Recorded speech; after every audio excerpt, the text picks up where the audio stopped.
സ്നേഹിതരെ, സദൃശവാക്യ പുസ്തകത്തിൻ്റെ ക്രമമായ പഠനത്തിൽ ഏർപ്പെട്ടിരിക്കുന്ന നാം ഇന്ന് അല്പസമയം ഒരുമിച്ച് ചിന്തിക്കുവാനും ധ്യാനിക്കുവാനും സദൃശവാക്യങ്ങൾ 16 അധ്യായം അതിൻ്റെ 5 വാക്യത്തിലേക്ക് നമ്മുടെ ശ്രദ്ധയെ തിരിക്കാം. സദൃശവാക്യങ്ങൾ 16:5. ഗർവുള്ള ഏവനും യഹോവയ്ക്ക് വെറുപ്പ്, അവന് ശിക്ഷ വരാതിരിക്കില്ല എന്നതിന് ഞാൻ കൈയടിക്കുന്നു. ഗർവിനെ കുറിച്ചും ഗർവ് ഉള്ള വ്യക്തികളെ ദൈവം ഇഷ്ടപ്പെടുന്നില്ല എന്നതിനെക്കുറിച്ചും പറഞ്ഞതിന് ശേഷം ഗർവിൻ്റെ പരിണിത ഫലമായ ശിക്ഷ ഗർവി അനുഭവിച്ചേ തീരുവെന്ന് ഉറപ്പായി ജ്ഞാനി രേഖപ്പെടുത്തുകയാണ് ഇവിടെ. ഹൃദയത്തിൽ ഗർവുള്ള മനുഷ്യൻ, ഗാവ ലേ എന്ന എബ്രായ പദമാണ് ഉപയോഗിച്ചിരിക്കുന്നത്. അത് പുറമേ കാട്ടിക്കൂട്ടുന്ന ചില അഹങ്കാര പ്രവൃത്തികൾ മാത്രമല്ല, ഹൃദയത്തിലെ ഗർവ് ഒരു ആന്തരിക യാഥാർത്ഥ്യമാണ്. അത്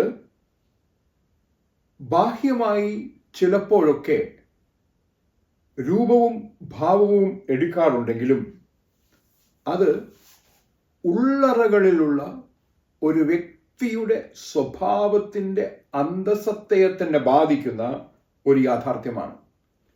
വിനയത്തെ ഇല്ലായ്മ ചെയ്യുവാനും ദൈവാശ്രയത്തെ നശിപ്പിക്കുവാനും കഴിയുന്ന ഒരു മാരകമായ സ്വാധീനമാണ് ചില വ്യക്തികളിൽ ഗർവ്. അതുകൊണ്ട് തന്നെ ഹൃദയത്തിലെ ഗർവ് എന്നത് എന്താണ് എന്നാണ് അടിസ്ഥാനപരമായി നാം ചിന്തിക്കേണ്ടത്. ഒരു ബലൂൺ ഊതി വീർപ്പിക്കുന്ന ചിത്രം കണ്ടു നോക്കുക. അഹം, ഈഗോ കൊണ്ട് ഊതി വീർപ്പിച്ച ഒരു ബലൂൺ താനാണ് ലോകത്തിലെ ഏറ്റവും മികച്ചത് എന്ന ഭാവത്തിൽ ആടി ഉലയുമ്പോൾ ഒരു ചെറിയ സ്പർശം മതി അത് പൊട്ടിത്തെറിച്ച് ഒന്നുമല്ലാതായി തീരുവാൻ. എന്താണ് ഗർവ്? ഗർവ്, ഹൃദയത്തിലെ ഗർവ് അടിസ്ഥാനപരമായി ഒരാൾ ആ വ്യക്തിയെക്കുറിച്ച് തന്നെ അർഹിക്കുന്നതിലും അധികമായി ഭാവിക്കുന്നതാണ്. താൻ ആരാണോ ആ വ്യക്തിക്ക് അതീതമായി തനിക്ക് അധികാരങ്ങളുണ്ട്, അവകാശങ്ങളുണ്ട് എന്ന ബോധ്യം, അപരനെ, അപരൻ്റെ വേദനയെ, അപരൻ്റെ പ്രയാസത്തെ താൻ മാനിക്കേണ്ടതില്ല എന്ന ബോധ്യം, തനിക്ക് എന്തും ആകാം എന്ന ചിന്ത, ഇത് ചില ഭരണാധികാരികൾക്കുണ്ടാകുമ്പോൾ ആ രാജ്യം നാനാവിധമാകുക മാത്രമല്ല, അത് ലോകത്തിൻ്റെ സമാധാന ക്രമത്തെ തന്നെ ബാധിക്കുന്ന അനുഭവമായി മാറുന്നു. അത് ചില വ്യക്തികൾക്കുണ്ടാകുമ്പോൾ അത് കുടുംബങ്ങളെയും അത് ബന്ധങ്ങളെയും ബാധിക്കുന്ന അനുഭവമായി മാറുന്നു. താൻ ആരോ ആണ് എന്ന ഭാവം വ്യക്തിയുടെ ഉള്ളിലേക്ക് വരുമ്പോൾ അത് സൃഷ്ടിക്കുന്നതായിട്ടുള്ള സംഘർഷങ്ങളും പ്രയാസങ്ങളും അത് ദൈവാശ്രയത്തെ തന്നെ ഇല്ലായ്മ ചെയ്യുന്ന ഒന്നാണ്. തൻ്റെ ജീവിതത്തെക്കുറിച്ച് ദൈവത്തിന് വലിയ പദ്ധതികളുണ്ട്, വലിയ സ്വപ്നങ്ങളുണ്ട് എന്ന് നാം മറന്നു പോകുമ്പോഴാണ് ഗർവ് ദൈവാശ്രയത്തിൻ്റെ അടിസ്ഥാനത്തിൽ നിന്ന് നമ്മുടെ ജീവിതങ്ങളെ അടർത്തി മാറ്റുന്നത്. ദൈവത്തെ മറന്നു കുഞ്ഞേ ജീവിച്ചിടരുതേ എന്ന നിരന്തരമായ പ്രാർത്ഥന നമ്മുടെ കാതുകളിൽ മുഴങ്ങുമ്പോഴും ഗർവ് ദൈവത്തിൽ നിന്നും, ദൈവ സ്വപ്നങ്ങളിൽ നിന്നും, ദൈവ പദ്ധതികളിൽ നിന്നും നമ്മെ അകറ്റുന്ന യാഥാർത്ഥ്യമായി മാറുന്നു. ഇതിൻ്റെ പരിണിത ഫലമോ ദൈവത്തിന് അർഹിക്കുന്നതായിട്ടുള്ള സ്ഥാനം കൊടുക്കുവാൻ, ദൈവത്തിന് അർഹിക്കുന്നതായിട്ടുള്ള സ്തുതി കൊടുക്കുവാൻ, ദൈവത്തിന് നമ്മുടെ ജീവിതത്തിൽ അർഹിക്കുന്നതായിട്ടുള്ള എല്ലാ ക്രമവും കൊടുക്കുവാൻ നമുക്ക് കഴിയാതെ പോകുമ്പോൾ, അതെല്ലാം എൻ്റെ സ്വന്തം താലന്ത് കൊണ്ട്, എൻ്റെ സ്വന്തം കഴിവ് കൊണ്ട് നേടിയതാണെന്ന ബോധ്യം, നിന്നതല്ല നാം, ദൈവം നമ്മെ നിർത്തിയതാണ് എന്ന ബോധ്യം നമുക്ക് നഷ്ടപ്പെടുന്ന അവസ്ഥ, നേടിയതല്ല നാം, ദൈവമെല്ലാം തന്നതാണ് എന്ന ബോധ്യം നമുക്ക് നഷ്ടപ്പെടുന്ന അവസ്ഥ, അതാണ് ഗർവിൻ്റെ അവസ്ഥ. അതുകൊണ്ട് തന്നെ മറ്റുള്ളവരെക്കാൾ എങ്ങനെയോ താൻ ഉയർന്നവനാണ് എന്ന് ഒരാൾക്ക് തോന്നുമ്പോൾ മറ്റുള്ളവരെ ഇകഴ്ത്തിക്കാണുവാൻ, താഴ്ത്തിക്കെട്ടുവാൻ, അവരുടെ കണ്ണുനീര് കാണാതിരിക്കുവാൻ, അവരുടെ പ്രയാസങ്ങളെ ഗൗനിക്കാതിരിക്കുവാൻ ആ വ്യക്തി ശ്രമിക്കുന്നു. ഹൃദയത്തിലെ ഗർവിൻ്റെ മറ്റൊരു അർത്ഥം തിരുത്തപ്പെടുവാനുള്ള വിസമ്മതമാണ്. താൻ ചെയ്യുന്നത് അബദ്ധമാണെന്നറിയാമായിരുന്നിട്ടും, താൻ ചെയ്യുന്നത് തെറ്റാണ് എന്നറിയാമായിരുന്നിട്ടും, തൻ്റെ തീരുമാനങ്ങൾ പ്രത്യാഘാതങ്ങൾ ഉണ്ടാക്കുവാൻ കഴിയുന്ന മണ്ടത്തരങ്ങളാണെന്നറിയാമായിരുന്നിട്ടും, തൻ്റെ ഉള്ളിലുള്ള ഏതോ തിന്മയുടെ ശക്തി ആ മണ്ടത്തരങ്ങളിലേക്ക് തന്നെ നയിക്കുന്നത് തിരിച്ചറിയുവാൻ കഴിയാത്ത അവസ്ഥ, തിരുത്തപ്പെടുവാനുള്ള വിസമ്മതം ഗർവിൻ്റെ ഒരു അടിസ്ഥാന അടയാളമാണ്. അത് ചിലപ്പോഴൊക്കെ സ്വയപ്രശംസയിലേക്കും സ്വയ ആരാധനയിലേക്കും വഴിവെക്കുന്നു. നല്ല ഒരു രാജാവ്, തൻ്റെ സ്ഥാനത്തെക്കുറിച്ച് ഉറപ്പുള്ളൊരു രാജാവ് ഒരിക്കലും പറയില്ല ഞാൻ രാജാവാണ് എന്ന്. എന്നാൽ ഒരു ഭരണാധികാരി ഞാൻ രാജാവാണ്, ഞാൻ ഈ രാജ്യത്തിൻ്റെ ഭരണാധികാരിയാണ്, എന്നോടിങ്ങനെ സംസാരിക്കരുത്, എന്നോടിങ്ങനെ ചോദിക്കരുത് എന്ന് നിരന്തരം ചോദിക്കുന്നുവെങ്കിൽ ഓർക്കുക, അവൻ്റെ ഉള്ളിൽ പുകയുകയാണ് ഈ ഗർവിൻ്റെ ഭാവം, അഹംഭാവം. ഗർവ് യഹോവ ഇഷ്ടപ്പെടാത്തത് എന്തുകൊണ്ടാകും എന്നുള്ളത് അതുകൊണ്ട് തന്നെ നമുക്കെല്ലാവർക്കും സ്വാഭാവികമായി ചോദിക്കുകയും ചിന്തിക്കുകയും ചെയ്യാവുന്ന ഒരു യാഥാർത്ഥ്യമാണ്. നാം നേരത്തെ ഓർത്തതുപോലെ ദൈവ പദ്ധതികൾ വിനയത്തോടെ സ്വീകരിച്ച് നിന്റെ ഹിതം പോലെ എന്നെ നിത്യം നടത്തണമേ എന്ന പ്രാർത്ഥനയോടെ, എൻ്റെ ഹിതമല്ല കർത്താവേ, നിന്റെ ഹിതം തന്നെ എൻ്റെ ജീവിതത്തിൽ വ്യാപരിക്കണമെന്ന ബോധ്യത്തോടെ ജീവിക്കുവാൻ കഴിയുന്നതിന് ഗർവ് എപ്പോഴും തടസ്സമാണ്. കാരണം അത് ദൈവത്തിൻ്റെ അധികാരത്തെ നിരന്തരം ചോദ്യം ചെയ്തുകൊണ്ടിരിക്കുകയും മഹത്വം ദൈവത്തിൽ നിന്ന് എടുത്തു മാറ്റി സ്വയത്തിൽ അവരോധിക്കുവാൻ ശ്രമിക്കുകയും ചെയ്യുന്ന അനുഭവം. ദൈവാശ്രയത്തിന് തടസ്സം നിൽക്കുന്ന ഈ അനുഭവമാണ് പാപം ഉള്ളിൽ നുകരുവാൻ, പാപം ഉള്ളിൽ വളരുവാൻ പ്രേരിതമാകുന്നത്. ഗർവ് ദൈവവുമായിട്ടുള്ള ബന്ധത്തെ നശിപ്പിക്കുന്നു, കുടുംബങ്ങൾക്കുള്ളിലെ ബന്ധങ്ങളെ നശിപ്പിക്കുന്നു, സുഹൃത്തുക്കൾ തമ്മിലുള്ള ബന്ധത്തെ നശിപ്പിക്കുന്നു, രാജ്യങ്ങൾ തമ്മിലുള്ള ബന്ധത്തെ നശിപ്പിക്കുന്നു. അത് ബന്ധങ്ങളുടെ നാശിനിയായി മാറുന്നു. പലപ്പോഴും പ്രാർത്ഥനയ്ക്കും ആരാധനയ്ക്കും തടസ്സമായി നിൽക്കുന്നത് ഗർവാണ്. ലോകത്തിൻ്റെ അനവധി രാജ്യങ്ങളിൽ ഞാൻ എന്തിനു ദൈവസന്നിധിയിൽ വിനയപ്പെടണം, ഞാൻ എന്തിനു ദൈവത്തെ ആരാധിക്കണം എന്ന ഭാവം മനുഷ്യന് വരുമ്പോൾ, ജീവിതത്തിൽ പ്രതിസന്ധികളും പ്രയാസങ്ങളും കുറഞ്ഞു വരുമ്പോൾ ദൈവത്തെ മറന്നുപോകുന്ന അനുഭവം, ദൈവാലയത്തെ മറന്നുപോകുന്ന അനുഭവം, ആരാധനയെ മറന്നുപോകുന്ന അനുഭവം, പ്രഭാത പ്രാർത്ഥനയെ മറന്നുപോകുന്നൊരനുഭവം, സായാഹ്ന പ്രാർത്ഥനയെ മറന്നുപോകുന്നൊരനുഭവം, ഇതൊക്കെ സ്വയാശ്രയത്തിൻ്റെ ഗർവിൻ്റെ ലക്ഷണങ്ങൾ മാത്രമാണ്. അനീതിയുടെയും അന്യായത്തിൻ്റെയും ഒരു നീണ്ട ശൃംഖലയ്ക്ക് പലപ്പോഴും ഗർവ് കാരണമായി മാറുന്നു. അത് സർവനാശത്തിലേക്ക് വഴിതെളിക്കുന്നു. എന്തുകൊണ്ടാണ് ഗർവ് യഹോവ ഇഷ്ടപ്പെടാത്തത് എന്നതിന് വേദപുസ്തകത്തിൽ അനവധി ഉദാഹരണങ്ങൾ നമുക്ക് ചൂണ്ടിക്കാണിക്കുവാനായിട്ട് കഴിയും. അതിലേക്ക് പോകാതെ തന്നെ വ്യക്തമായി ഞാനീ ഓർമ്മപ്പെടുത്തുകയാണ്, ഗർവ് യഹോവയ്ക്ക് അനിഷ്ടമായുള്ള ഒരു യാഥാർത്ഥ്യമാണ്. ഗർവോടെ ഒരു മനുഷ്യൻ ജീവിക്കുമ്പോൾ അവൻ ഗർവോടെ ചെയ്യുന്ന പ്രവൃത്തികൾക്ക് കണക്ക് ബോധിപ്പിക്കേണ്ടി വരും. ശിക്ഷ വരാതിരിക്കുകയില്ല. ന്യായവിധിയുടെ നാളിൽ ഉത്തരം പറയേണ്ടി വരുമെന്ന് തീർച്ചയാക്കി കൈയടിച്ച് ഞാൻ പറയുകയാണ്. ഗർവിൻ്റെ പ്രവൃത്തികൾ, ഇന്ന് സാരമില്ല എന്ന് നാം കരുതുന്ന ഗർവിൻ്റെ പ്രവൃത്തികൾ കണക്ക് ബോധിപ്പിക്കേണ്ടുന്ന ഒരു നാളെയിലേക്ക് വഴിതെളിക്കുന്നുവെന്ന് ഓർമ്മപ്പെടുത്തലാണ്. ഗർവ് പലപ്പോഴും ഹൃദയത്തെ അന്ധമാക്കുന്നു. ദൈവത്തിൻ്റെ നീതിയുടെ പ്രകാശം കാണുവാൻ കഴിയാതെ, ദൈവത്തിൻ്റെ സ്നേഹത്തിൻ്റെ പ്രകാശം കാണുവാൻ കഴിയാതെ നമ്മുടെ ജീവിതങ്ങളെ ഗർവ് അന്ധകാര നിബിഡമാക്കുന്നുവെന്ന് നാം തിരിച്ചറിയണം.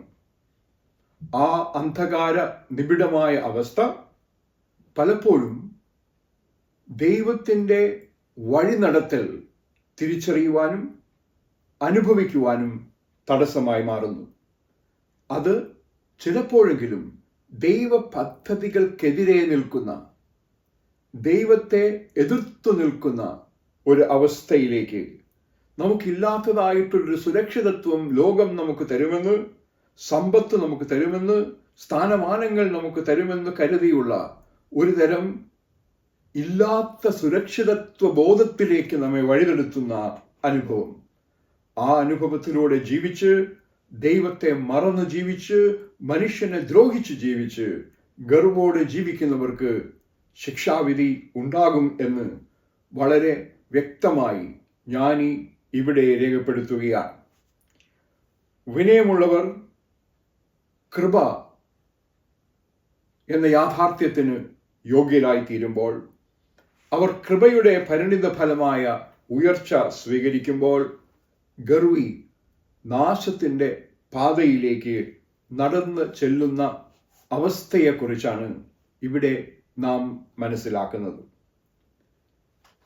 വിനയം ദൈവകൃപയ്ക്ക് വഴിയൊരുക്കുമ്പോൾ, ഗർവ് ദൈവകൃപയുടെ അനർഗള പ്രവാഹത്തിന് തടസ്സം സൃഷ്ടിക്കുന്നു, ചിറയൊരുക്കുന്നു. വിനയം ഒരു വ്യക്തിയെ ദൈവം കരം പിടിച്ചുയർത്തുന്നതിന് വഴിയൊരുക്കുമ്പോൾ, ഗർവ് ഒരു വ്യക്തിയെ ദൈവത്തിൻ്റെ ഉയർച്ചയിൽ നിന്ന് തടസ്സപ്പെടുത്തുന്ന ചങ്ങലക്കെട്ടായി മാറുന്നു. വിനയം ഒരു വ്യക്തിക്ക് ദൈവിക ജ്ഞാനവും ദൈവിക വഴിനടത്തലും നൽകുമ്പോൾ, ഗർവ് ആ വ്യക്തിയെ ദൈവത്തിൽ നിന്ന് അകറ്റുന്ന അവസ്ഥയിലേക്ക്, അനുഭവത്തിലേക്ക് ചെന്നെത്തുന്നു.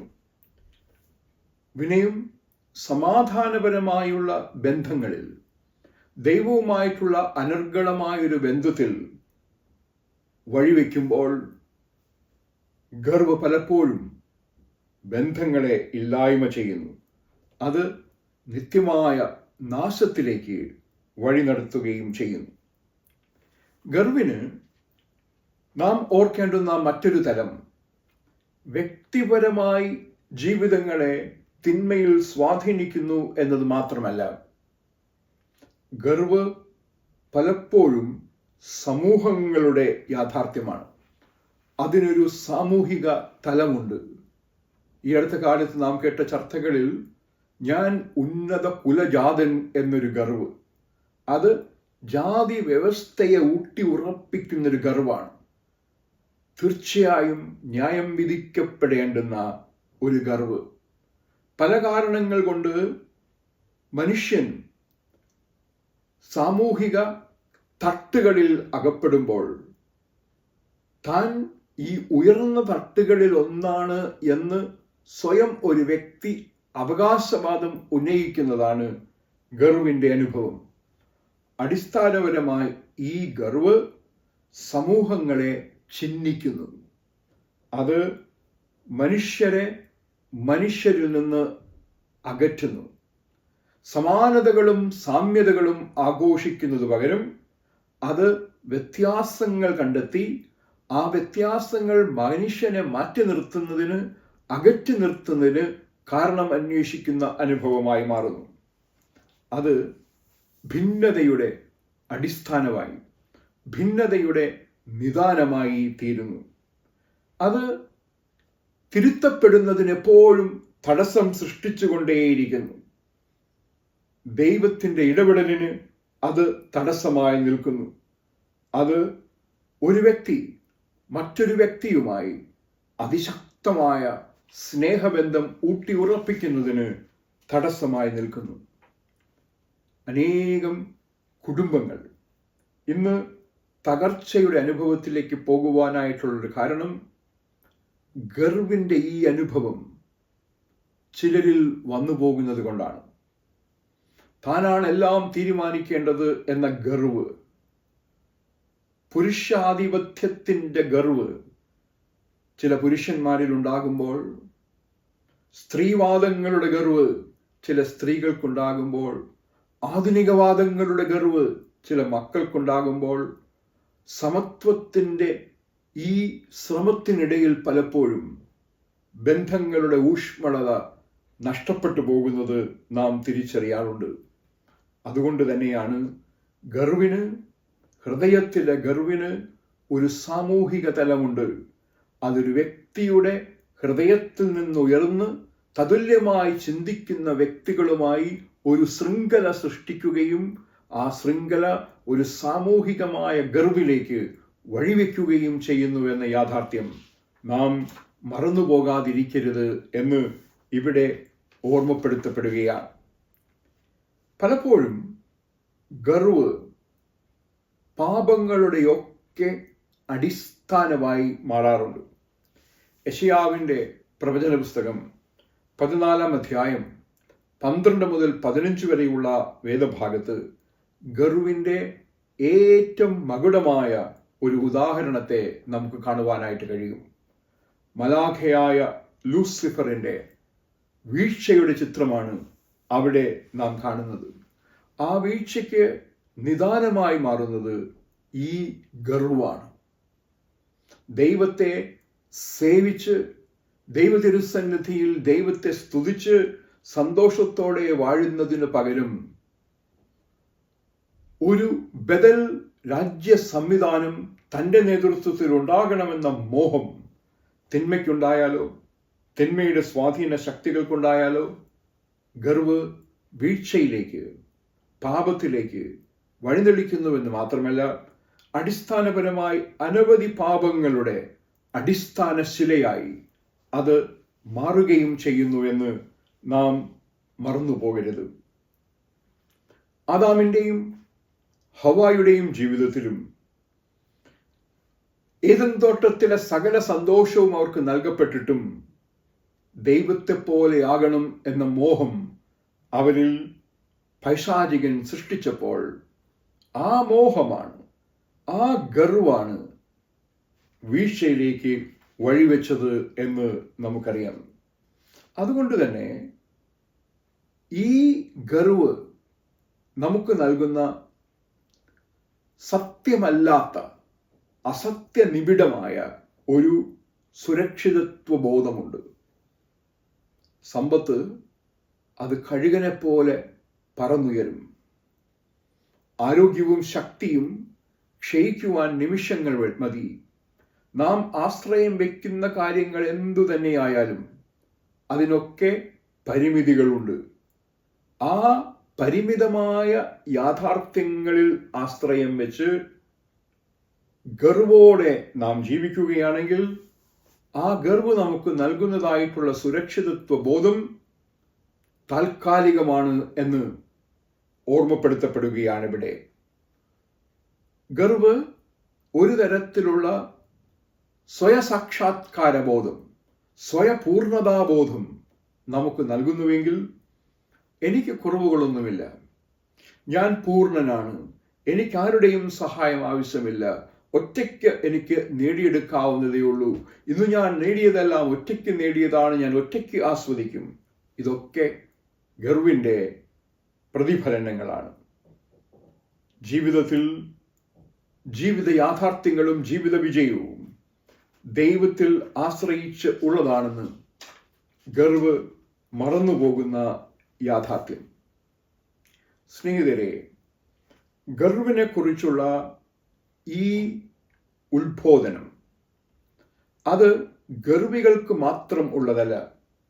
അത് വിശ്വാസികളായ എല്ലാവരെയും ബാധിക്കുന്ന വളരെ വളരെ പ്രസക്തമായ ഒരു ഓർമ്മപ്പെടുത്തലാണ്. അത് വിശ്വാസികളിലേക്ക് തിരിച്ചുവെക്കപ്പെട്ട ഒരു കണ്ണാടിയാണ് എന്ന് നാം മറന്നു പോകരുത്. ഗർവിന് മതത്തിൻ്റെ രൂപമെടുക്കുവാൻ കഴിയും. ഗർവിന് ആരാധനയുടെ രൂപമെടുക്കുവാൻ കഴിയും. ആ ആത്മീയ പ്രൗഢി, ആത്മീയ ഗർവ്, എൻ്റെ ആത്മീയത, എൻ്റെ ദൈവവിശ്വാസം അപരനിൽ നിന്ന് എന്നെ ശ്രേഷ്ഠനാക്കുന്നു എന്ന ബോധ്യം മൗഢ്യത്തിൻ്റെ തലത്തിലേക്ക് നമ്മെ കൊണ്ടുചെന്നെത്തിക്കുന്ന യാഥാർത്ഥ്യമായി മാറിയേക്കാം. അത് ഒരുപക്ഷെ ഗർവോടെ ശുശ്രൂഷ ചെയ്യുന്ന അനുഭവത്തിലേക്ക്, ദൈവിക ജ്ഞാനത്തെക്കുറിച്ചുള്ള ഗർവിലേക്ക് നമ്മെ വഴി നടത്തുകയും കൃപയുടെ ആഴങ്ങളെക്കുറിച്ച് അന്ധരാക്കി നമ്മെ തീർക്കുകയും ചെയ്യും.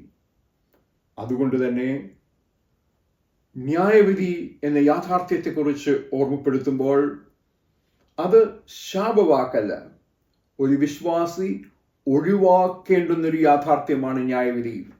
യേശുവിനെ കുറിച്ചും സുവിശേഷത്തെക്കുറിച്ചും നാം വായിക്കുമ്പോൾ ആ സുവിശേഷത്തിൻ്റെ അന്തസത്ത ന്യായവിധിയിൽ നിന്നുണ്ടാകുന്ന നിത്യനാശത്തിൽ നിന്ന് നമ്മെ വീണ്ടെടുക്കുവാനായി കാൽവരിയിൽ മനുഷ്യാവതാരം ചെയ്ത് മരിച്ച യേശുവിനെ കുറിച്ച് നാം തിരിച്ചറിയുമ്പോൾ കൃപയുടെ ആഴങ്ങൾ അനുതാപത്തിലേക്ക് നമ്മെ വഴി നടത്തുന്ന യാഥാർത്ഥ്യമാകണം. ഗർവ് അനുതാപത്തിന് തടസ്സം നിൽക്കുന്നു എന്ന് നാം തിരിച്ചറിയുമ്പോഴാണ് ഈ സദൃശവാക്യം നമ്മെ ഒരു സ്വയപരിശോധനയിലേക്ക് വഴി നടത്തേണ്ടത്. ദൈവ തിരുസന്നിധിയിൽ വിനയപ്പെടുന്ന വിനയത്തിൻ്റെ ഒരു അനുഭവത്തിലേക്ക് നമ്മെ കൊണ്ടുചെന്നെത്തിക്കേണ്ടത്. ഗർവിൻ്റെ ഒരുപാട് ഉദാഹരണങ്ങൾ വേദപുസ്തകത്തിൽ നമുക്ക് കാണുവാനായിട്ട് കഴിയും. മിസ്രയീമിലെ ഫറവോൻ തൻ്റെ ഹൃദയം കഠിനമാക്കി മനുഷ്യരെ വിമോചിപ്പിക്കുന്നതിന് പകരം അവരുടെ ജീവിതങ്ങളെ കൂടുതൽ പ്രതിസന്ധി നിറഞ്ഞതാക്കിയതുപോലെ ഇന്നും എത്രയോ എത്രയോ അഭിനവ ഫറവോന്മാർ മോശയുടെയും അഹരോന്റെയും ന്യായപ്രമാണാധിഷ്ഠിത ജീവിതത്തിന് ആഹ്വാനത്തിന് എതിരു നിന്ന കോരഹിനെ പോലെ ഇന്നും എത്രയോ എത്രയോ വിപ്ലവകാരികൾ, അഹംഭാവത്തോടെ വെല്ലുവിളിച്ച ഗോലിയാത്തിനെ പോലെ, താൻ തീരുമാനിച്ച കാര്യങ്ങൾ മാത്രമേ നടക്കൂ എന്ന് കരുതിയ ഹാമാനെ പോലെ, കർത്താവേ ഈ പാപിയെപ്പോലെ ഞാൻ അല്ലാത്തത് കൊണ്ട് സ്തോത്രം ചെയ്യുന്നു എന്ന് പറഞ്ഞ പരീശനെ പോലെ ഗർവിൻ്റെ വിവിധ ഭാവങ്ങൾ നമുക്ക് ചുറ്റും കാണുന്നൊരു ലോകത്ത് വിശുദ്ധനായ അഗസ്റ്റീൻ നമ്മെ ഓർമ്മപ്പെടുത്തി, ഗർവ് മാലാഖമാരെ പിശാചുക്കളാക്കും. വിനയം പിശാചുകൾ എന്ന് മുദ്രയിട്ടപ്പെട്ടവരെ മാലാഖമാരായി മാറ്റും. എല്ലാ ദൈവ വിരോധ പ്രവർത്തനങ്ങളുടെയും അടിസ്ഥാനം ഗർവാണ്, ഹൃദയത്തിലെ ഗർവാണ് എന്ന് നാം തിരിച്ചറിയുകയും ആ ഗർവിൽ നിന്ന് വിമോചനം നേടുവാനും വിനയത്തോടെ ദൈവാശ്രയത്തോടെ ദൈവ നിയന്ത്രണത്തിലേക്ക് മടങ്ങി വരുവാനും നമുക്ക് ആകണം. കാൻസർ പോലെ ഗർവ് സ്നേഹത്തെ ജീവിതങ്ങളിൽ നിന്ന് കാർന്നു തിന്നുന്നു, തൃപ്തിയെ ജീവിതങ്ങളിൽ നിന്ന് ഇല്ലായ്മ ചെയ്യുന്നു, മനഃശാന്തിയെയും മനസുഖത്തെയും നശിപ്പിക്കുന്നു. C.S. ലൂയിസ് നമ്മെ ഓർമ്മപ്പെടുത്തി, സ്നേഹത്തെ കാർന്നു തിന്നുന്ന ഗർവിൽ നിന്നും നിരന്തരം രക്ഷിക്കുന്ന ദൈവസന്നിധിയിൽ വിനയപ്പെടുവാൻ നമുക്കാകണം. ഗർവ് ഒഴിഞ്ഞുപോയാലേ സ്വർഗീയ വിത്തുകൾ പാകപ്പെടുകയുള്ളൂ. ആ സ്വർഗീയ വിത്തുകൾ പാകപ്പെടുന്നിടത്തെ വളർച്ച ഉണ്ടാവുകയുള്ളൂ. അതുകൊണ്ട് തന്നെ ഗാവാഹ് എന്ന എബ്രായ പദം സ്വയം വലിമ കാട്ടുന്ന അനുഭവമായി മാറുമ്പോൾ, ഗാവാഹ് ലേവ് എന്ന എബ്രായ യാഥാർത്ഥ്യം ഹൃദയത്തിലെ ഗർവ്, ആന്തരികമായൊരു ഗർവ് എന്ന യാഥാർത്ഥ്യത്തെ ഓർമ്മപ്പെടുത്തുമ്പോൾ, എബ്രായ ഭാഷയിൽ ഗർവിന് ഉപയോഗിക്കുന്ന മറ്റു പദങ്ങളായ സാദോൻ, ഗാവോൻ എന്നിവ ബാഹ്യമായ പ്രതിഫലനങ്ങൾ മാത്രമായി മാറുമ്പോൾ, ഇവിടെ ഉപയോഗിച്ചിരിക്കുന്ന ഈ പദം ആന്തരികമായ ഒരു യാഥാർത്ഥ്യമാണ്. സ്നേഹിതരെ, ഇവിടെ നാം തിരിച്ചറിയുന്നൊരു യാഥാർത്ഥ്യം, ഗർവ് ദൈവം ഇഷ്ടപ്പെടുന്ന ഒന്നല്ല. ഒരുപടി കൂടി കടന്ന് ഗർവ് യഹോവ വെറുക്കുന്ന ഒന്നാണ്. ഗർവിൻ്റെ പ്രവൃത്തികൾ, ഗർവിൻ്റെ പ്രതിഫലനങ്ങൾ ചെയ്തുകൊണ്ടിരിക്കുന്ന ഒരു വ്യക്തി അവനാരായിരുന്നാലും ശിക്ഷിക്കപ്പെടാതിരിക്കുകയില്ല എന്ന് ജ്ഞാനി ഉറപ്പിച്ച് പറയുകയാണ്, ഉറപ്പിച്ച് ഓർമ്മപ്പെടുത്തുകയാണ്. ഇന്ന് അനേകം ബന്ധങ്ങളെ, അനേകം രാഷ്ട്രങ്ങളെ, അനേകം സ്ഥാപനങ്ങളെ ഗർവുള്ളവർ നയിക്കുന്നത് കൊണ്ട് ലോകം എത്ര പ്രയാസപ്പെടുകയാണ്. വിനയത്തിനായി, രൂപാന്തരത്തിനായി, അനുതാപത്തിനായി പ്രാർത്ഥിക്കുവാൻ, ആഗ്രഹിക്കുവാൻ, പ്രത്യാശയോടെ കാത്തിരിക്കുവാൻ അതുകൊണ്ട് തന്നെ ഈ സദൃശവാക്യം പ്രചോദനമായി മാറുകയാണ്. സ്നേഹിതരെ, സദൃശവാക്യങ്ങൾ 16 അധ്യായം അതിൻ്റെ 5 വാക്യം, ഗർവുള്ള ഏവനും യഹോവയ്ക്ക് വെറുപ്പ്, അവന് ശിക്ഷ വരാതിരിക്കുകയില്ല എന്നതിന് ഞാൻ കൈയടിക്കുന്നു. ഈ സദൃശവാക്യത്തിൻ്റെ ഇതിലും അവഗാഹമായ പൊരുളുകൾ തിരിച്ചറിയുവാൻ സർവജ്ഞാനത്തിൻ്റെയും ആത്മാവ് എന്നെയും നിങ്ങളെയും ദൈവതിരുസന്നിധിയിൽ വിനയപ്പെടുത്തട്ടെ. ഗർവ് നമ്മുടെ ജീവിതത്തിൻ്റെ ഭാഗമാണെങ്കിൽ അനുതാപത്തോടെ ഉപേക്ഷിച്ച് ദൈവമേ എന്നിൽ നിറയണമേ, വിനയപ്പെടുത്തണമേ എന്ന് പ്രാർത്ഥിക്കുവാൻ ഈ സദൃശവാക്യത്തിൻ്റെ ധ്യാനവും പഠനവും നമുക്കെല്ലാവർക്കും പ്രേരണയാകട്ടെ. ആമേൻ.